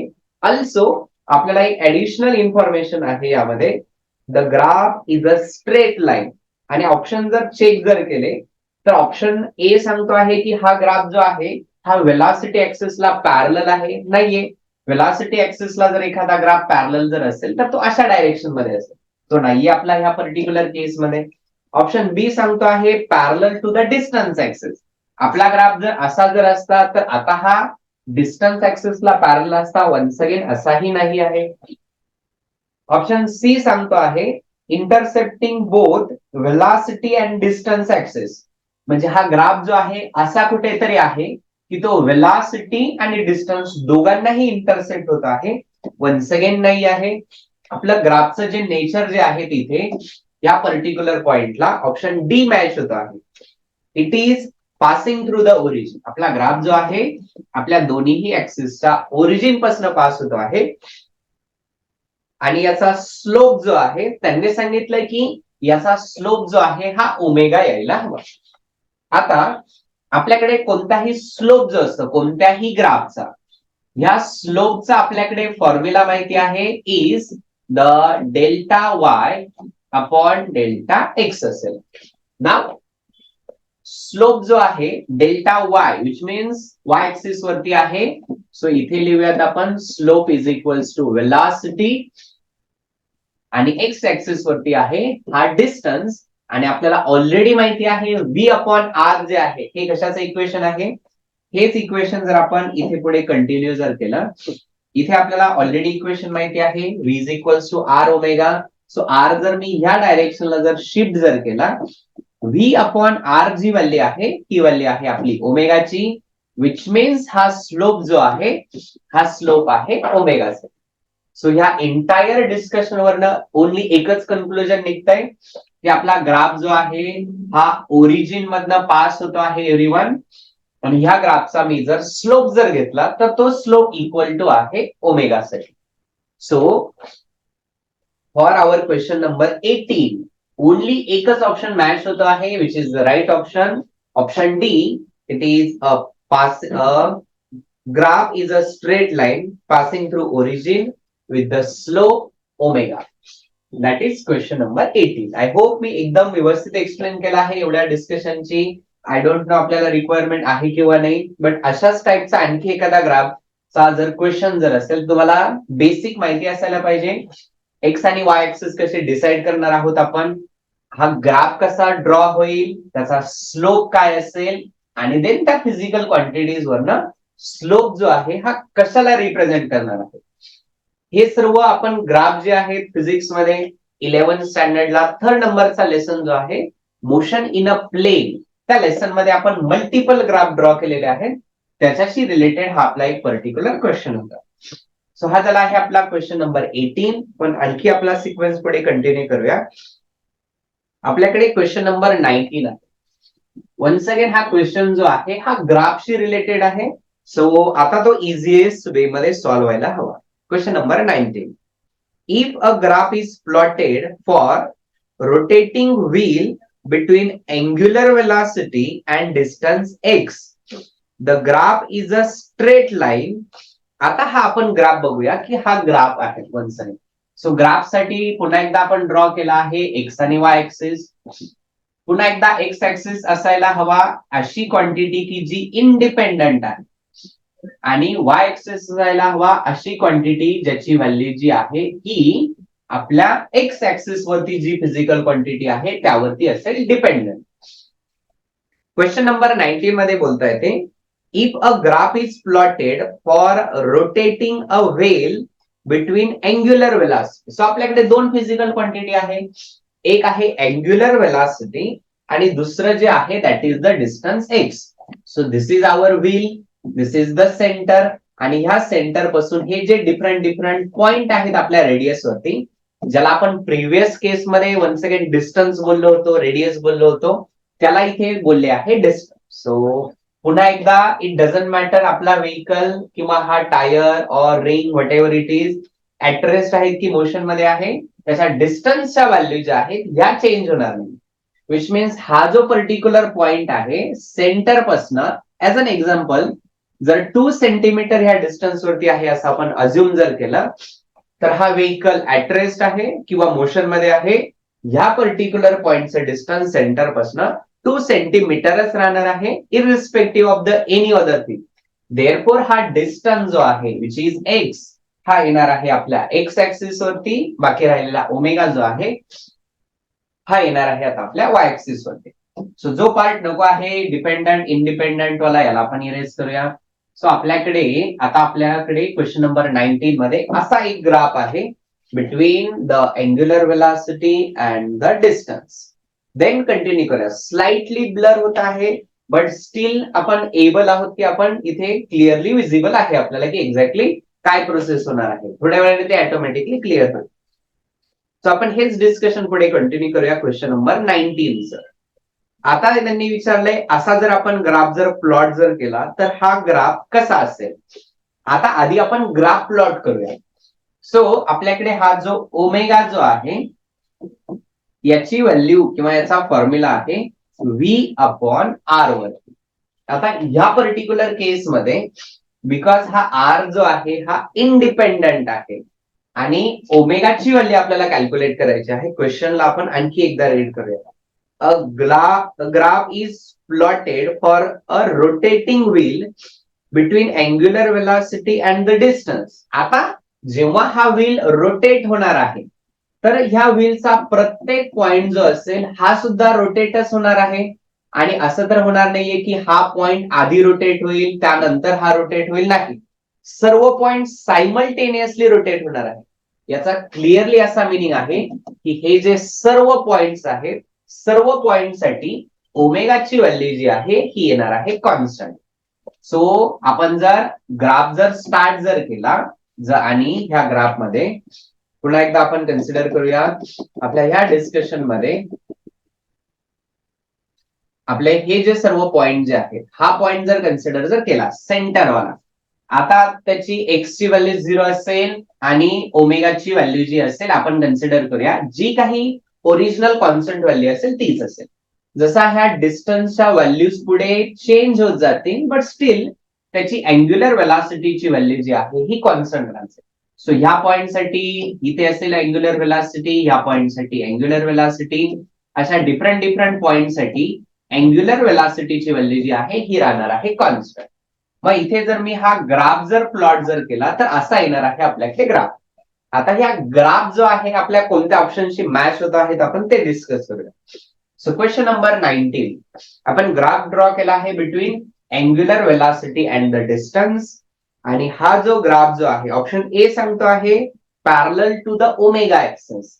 हा आहे आपला ओमेगा ऍक्सिस आणि हा आहे आपला ग्राफ. तर ओमेगा ऍक्सिसला हा ग्राफ जो आहे इथे विजिबल आहे, हा परपेंडिक्युलर आहे. ऑप्शन सांगतो आहे पॅरलल. सो आपला हा ऑप्शन जो आहे हा मॅच होतो.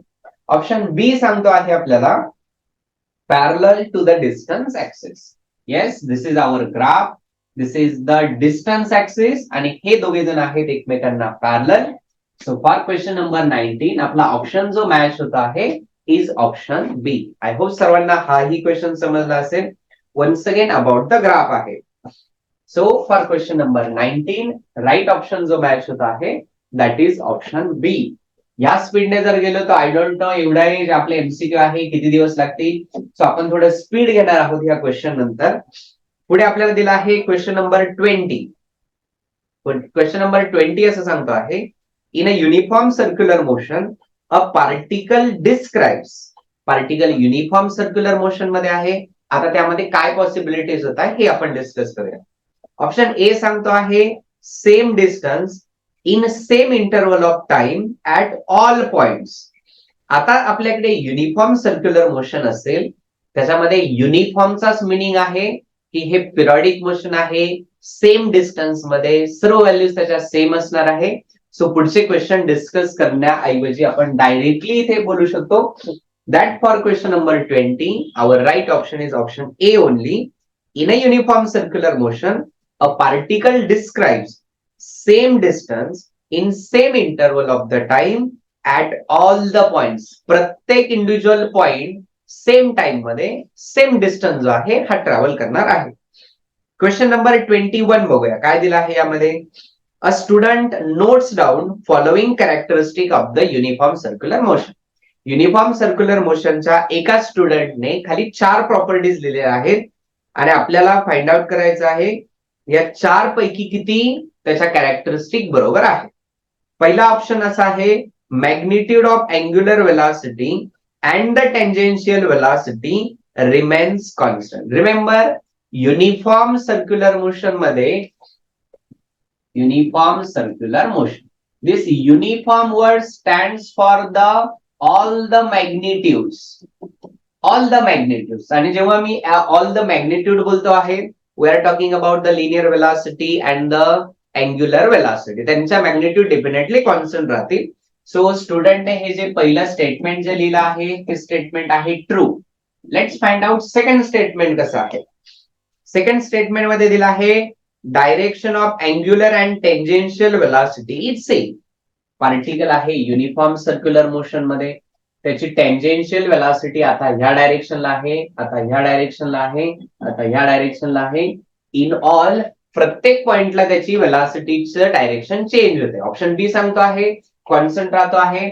सो सेकंड स्टेटमेंट जे आहे it is a false statement. Let's find out third statement काय आहे. Direction of angular velocity is same but tangential velocity changes.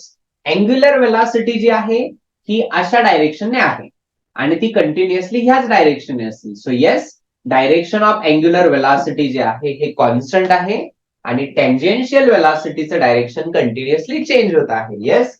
So third statement जे आहे it is a true statement. Fourth statement आपण discuss करूया. यामध्ये काय दिलं आहे direction of both angular velocity and tangential velocity and linear velocity changes. नाही angular वेलॉसिटीचं direction constant राहत आहे. आताच आपण याला ट्रू बोललो आहोत. सो हे जे स्टेटमेंट असेल it is a false statement. So आता आपले ऑप्शन मध्ये आपल्याला फाइंड आउट करायचं आहे असा ऑप्शन ज्याच्यामध्ये फर्स्ट आणि थर्ड जे आहे हे ट्रू स्टेटमेंट आहे.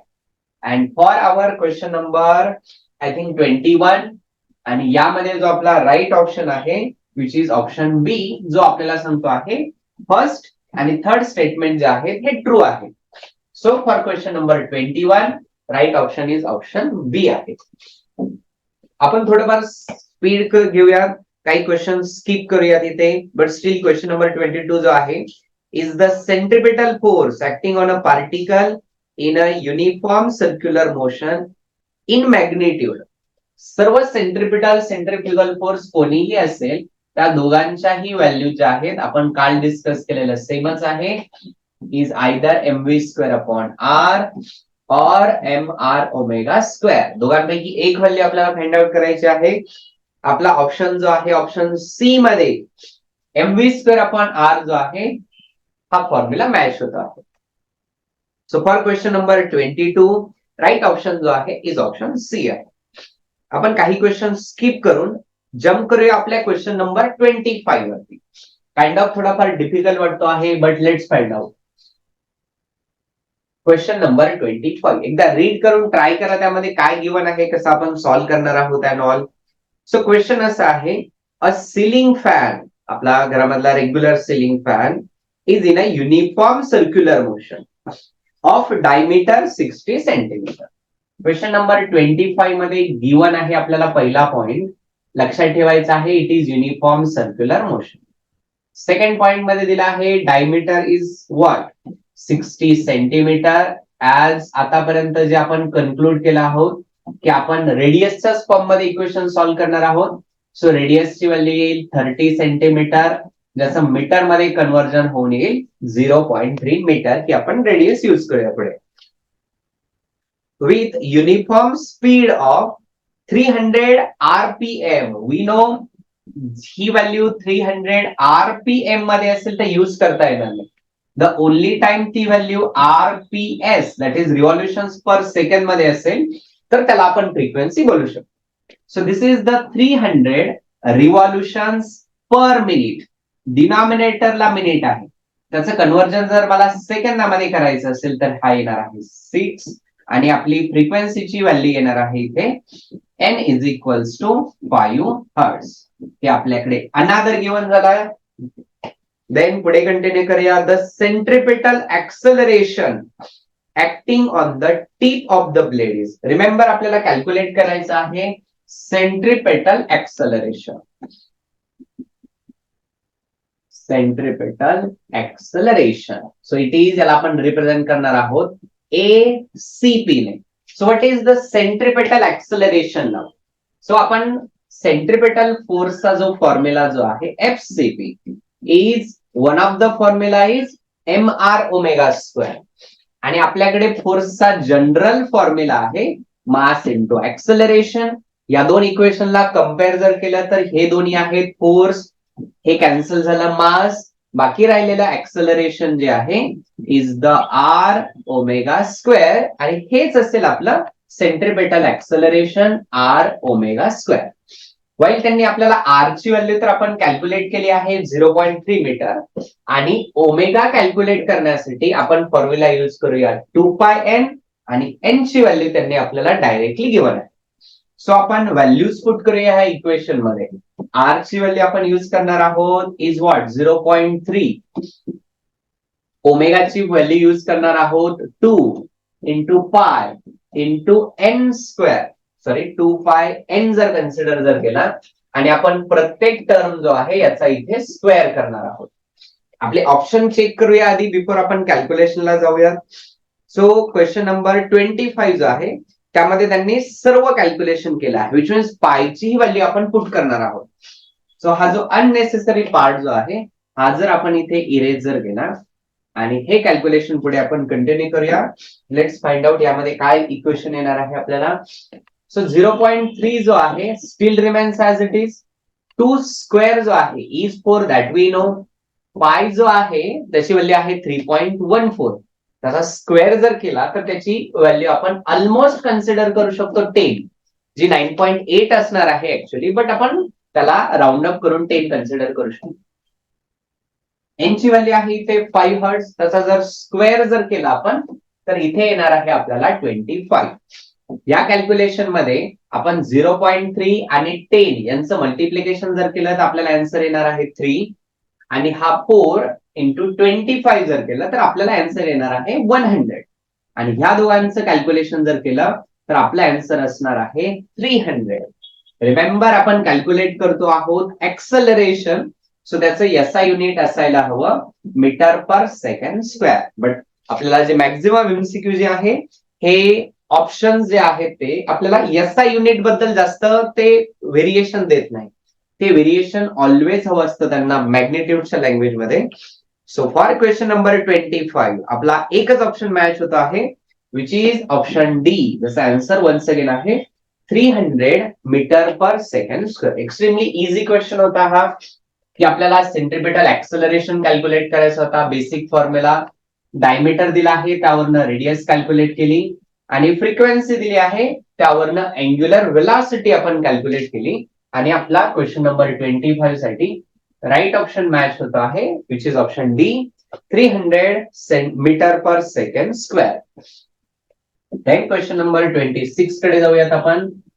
क्वेश्चन नंबर 26 मध्ये आपल्याला असं दिलं, a cycle wheel is rotating with a frequency of 20 hertz. आता फ्रिक्वेन्सी डायरेक्टली दिली आहे त्यांनी. n is equals to 20 hertz.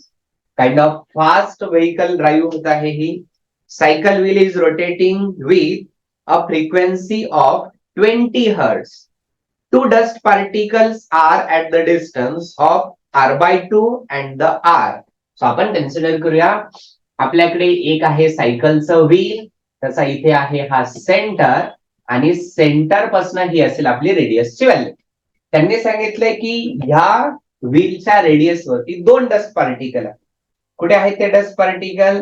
पहिला डस्ट पार्टिकल आहे ह्या पॉइंटला, हे डिस्टन्स असेल रेडियसचा हाफ, आणि सेकंड पॉइंट जो आहे त्यांनी सांगितलं आहे ऍट अ डिस्टन्स ह्या पॉइंटला.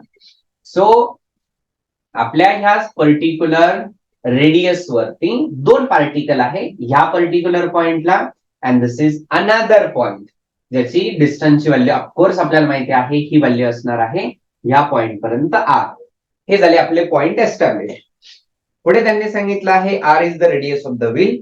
क्वेश्चन आहे the centripetal acceleration of the dust particle. या दोन्हीही पॉइंटचा कॅल्क्युलेट करायचे आहे सेंट्रिपेटल ऍक्सलरेशनच्या व्हॅल्यूज. सो आपण इथे लिहूया सेंट्रिपेटल ऍक्सलरेशन 1 आणि सेंट्रिपेटल ऍक्सलरेशन 2. आताच आपण फॉर्म्युला डिराईव्ह केला होता सेंट्रिपेटल ऍक्सलरेशन साठी, which is the R omega square. This is also the R omega square. Because एकच सिंगल व्हील आहे, दोघांच्याही ओमेगाच्या व्हॅल्यूज तर कॉन्स्टंट राहणार आहे. चेंज होणार आहे only R1 and R2. So त्यांच्या जर आता आपण व्हॅल्यूज जर कॅल्क्युलेट जर केला क्वेश्चन नंबर 26 मध्ये, लेट्स फाइंड आउट काय व्हॅल्यू. R1 ची आपण व्हॅल्यू जर पुट जर केली तर इथे असणार आहे R/2 times the omega square as it is. This is A1. आणि A2 ची जी व्हॅल्यू जी आहे इथे आपली R2 ची व्हॅल्यू युज करणार आहोत सेकंड पार्टिकल साठी, R आणि ओमेगा स्क्वेअर ही असेल आपली A2 ची व्हॅल्यू. आता त्यांनी आपल्याला जे ऑप्शन जे दिले आहेत ते ऑप्शन जर आपण जर डिस्कस जर केले, पहिला ऑप्शन सांगतो आहे की ह्या दोन्हीही व्हॅल्यू सेम आहेत तर नाही. ऑप्शन ए जो आहे हा रॉंग ऑप्शन आहे. ऑप्शन बी सांगतो आहे त्यांचा रेशो जो असेल हा 1:2 असेल. जेव्हा आपण बोलतो की द रेशो आपल्याला सिक्वेन्स मध्ये जायचा आहे. आधी हा फर्स्ट पार्टिकल होता R/2, then second particle, first acceleration second acceleration. So ratio सुद्धा घेत असताना आपण A1/A2 असाच घेणार आहोत. A1 ची व्हॅल्यू आहे, remember it is R/2 omega square. ही झाली आपली A1 ची व्हॅल्यू. आणि A2 ची व्हॅल्यू पुट करूयात आपण R ओमेगा स्क्वेअर. सो इथे R ओमेगा स्क्वेअर कॅन्सल होतील आणि आपल्याला A1/A2 साठी व्हॅल्यू बाकी राहणार आहे 1/2, ज्याला आपण लिहू शकतो as 1:2. So for question number 26 इथे आपला ऑप्शन मॅच होतो आहे ऑप्शन बी. या दोघांचा रेशो जो असेल तो रेशो असेल 1:2 म्हणून. That is our question number 26. आज डिस्कशन आपण आणखी पुढे कंटिन्यू करूया. And now we are having question number 27. I hope हा easiest question समजला असेल सर्वांना. आपण जाऊयात आपल्या नेक्स्ट क्वेश्चन नंबर 27 कडे. लेट्स फाइंड आउट काय दिलं आहे यामध्ये. यामध्ये त्यांनी दिलंय a particle of mass 10⁻³ kg. पार्टिकलचं मास दिलं आहे 10⁻³ kg. डायरेक्टली केजी मध्ये दिलं आहे, सो कन्व्हर्जनची काही रिक्वायरमेंट नाही आहे. आणि आपले ऑप्शन जे आहेत तेही असा युनिट मध्ये आहे, सो काही रिक्वायरमेंट नाही. Is wheeled in a circular motion of diameter 0.98 metre. As always diameter दिला आहे 0.98 मीटर मध्ये. आपण त्याचं कन्व्हर्जन करणार आहोत रेडियस मध्ये, which is 0.49 metre. Easiest calculation. पुढे, if a centripetal force acting on the particle is 10⁻⁻1 Newton. Force centripetal is 10⁻⁻1 Newton. याचा युनिट मध्ये आहे, still no conversion. The frequency of revolution approximately. Remember the word approximately विचारला आहे. So सर्व values as it is use करण्याची requirement नाही आहे. आणि आपले ऑप्शन जे आहे त्यांच्यामध्ये ही खूप डिफरन्स आहे. 1.5, 2.5, 12.5 अँड 25 खूप डिफरन्स आहे. सो मेथड ऑफ अप्रॉक्सिमेशन आपण युज करू शकतो. त्यांनी विचारलं आहे आपल्याला क्वेश्चन नंबर 27 मध्ये the frequency N is equals to question mark. आता सेंट्रिपेटल फोर्स आणि फ्रिक्वेन्सी मध्ये काय रिलेशन आहे. सेंट्रिपेटल फोर्सचा फॉर्म्युला आपल्याला माहिती आहे. One of the formula is mr omega square. mr remains as it is. Omega square जो आहे त्यापैकी square remains as it is. ओमेगाला पुट करूयात आपण 2πn. आणि इथे त्यांनी आपल्याला फोर्स गिवन आहे, मास आणि रेडियस गिवन आहे. 2π ऑलरेडी कॉन्स्टंट आहे, कॅल्क्युलेट करायचे आहे एन ची व्हॅल्यू. सो व्हॅल्यूज पुट करूयात आपण. Centripetal force 10⁻⁻1 is equals to mass आहे 10⁻⁻3. रिमेंबर अप्रॉक्सिमेशन मेथड युज करायला सांगितलं आहे त्यांनी.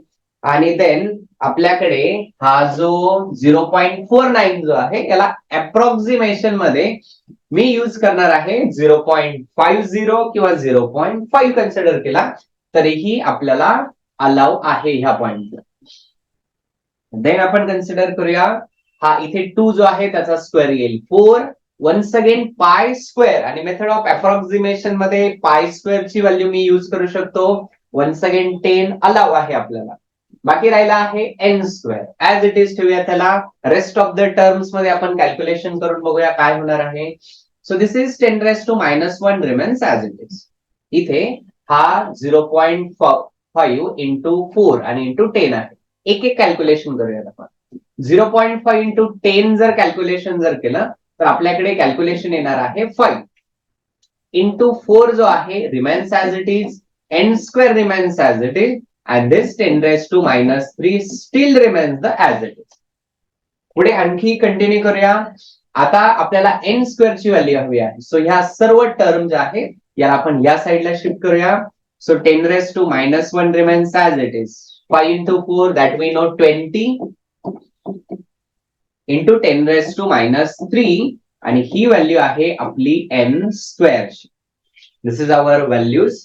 आता आपण काय करूया की हा 10⁻⁻1 आणि हा -3 जो आहे याला आपण वरती शिफ्ट करूया. लेट्स फाइंड आउट काय कॅल्क्युलेशन होणार आहे. So 10⁻⁻1 remains as it is. 10⁻³ वरती येऊन बनणार आहे +3 डिवायडेड बाय 20 जो आहे याला आपण ऍज इट इज मेंटेन करू. आणखी पुढे सिम्प्लिफाय जर केलं 10⁻⁻1 आणि +3 +2 बाकी राहील आणि 10⁻+2 जो असतो हा असतो आपला 100. त्याला डिवायडेड बाय आहे 20. ओरिजिनल 0 कट झाला. ही व्हॅल्यू आली आहे 5. आता आपली एन स्क्वेअर ची व्हॅल्यू ह्या सर्व कॅल्क्युलेशन मध्ये आपल्याला दिसते आहे 5. आपण दोन्ही साईडला स्क्वेअर रूट जर घेतला आपल्याला इथे एन ची व्हॅल्यू येणार आहे. आता आपण ऑप्शन चेक करूया. सो आपल्याकडे पहिला ऑप्शन आहे 25. 25 चा स्क्वेअर रूट जो आहे 25 जो आहे 5 चा स्क्वेअर रूट तर नाही येणार आहे राईट. तो स्क्वेअर आहे त्याचा. एक व्हॅल्यू आहे आपली 2.5. सो 5 चा स्क्वेअर रूट जर घेतला तर अप्रॉक्सिमेटली तो येणार आहे 2.5 शी क्लोज. सो आपला क्वेश्चन नंबर 27 जो आहे त्याचा ऑप्शन मॅच होतो आहे ऑप्शन बी. आणि आपली फ्रिक्वेन्सीची अप्रॉक्सिमेशन ने व्हॅल्यू येणार आहे 2.5 hertz. So that is our question number 27. हाच पार्ट आणखी पुढे कंटिन्यू करूया. 27 झाला आहे आपला. देन बघूया क्वेश्चन नंबर 28 मध्ये काय दिलंय. आय होप इथे सर्व काही जे आहे हे क्लिअर आहे. सो दॅट आपल्याला काही या क्वेश्चन मध्ये ऍटलीस्ट प्रॉब्लेम नसेल. 27 पुढे कंटिन्यू करूया. Question number 28. Let's find out काय आहे यामध्ये. If the angular speed of a particle in uniform circular motion is double it's centripetal force. So त्यांनी आपल्याला सांगितलं आहे सेंट्रिपेटल फोर्स आणि अँग्युलर वेलॉसिटी यांच्यामध्ये रिलेशन आहे mr². त्यांनी आपल्याला असं विचारलंय की ही ओमेगाची व्हॅल्यू आपण डबल करून बघूया काय. So this is mr 2 times the ओमेगाचा स्क्वेअर. इथे आपण हा नवीन सेंट्रिपेटल फोर्स कन्सिडर करूया F'. सो Fcp' जो आहे इक्वेशन असं येईल आपल्याला mr ω² आणि 4 येणार आहे 2 चा स्क्वेअर येईल इथे 4.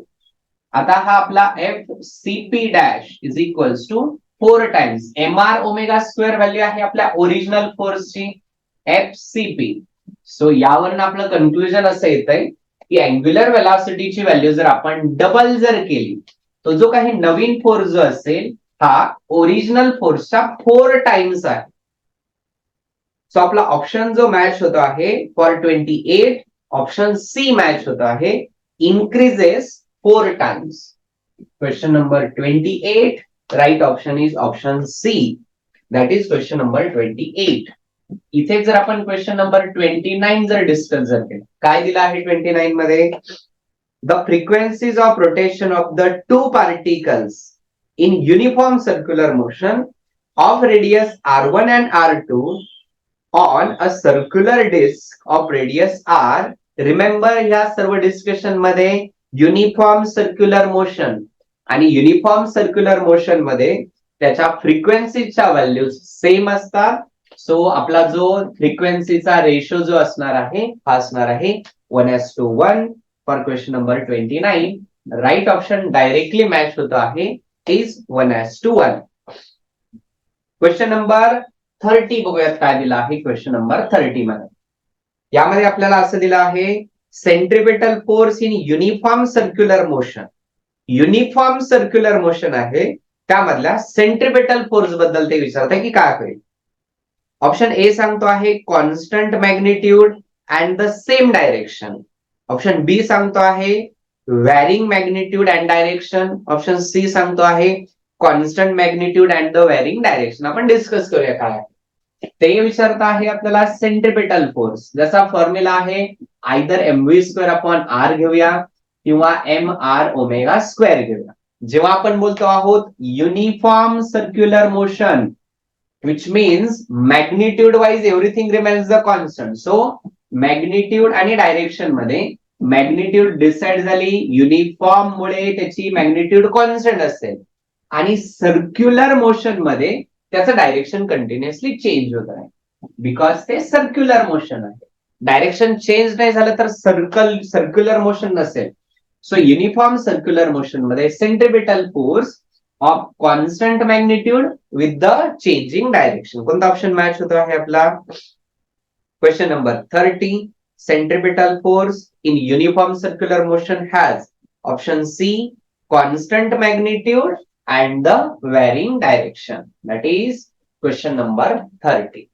Question number last question solve करूया इज द 31 आणि देन आपण हा जो पार्ट आहे आजच्या लेक्चरचा आपण इथे स्टॉप करू.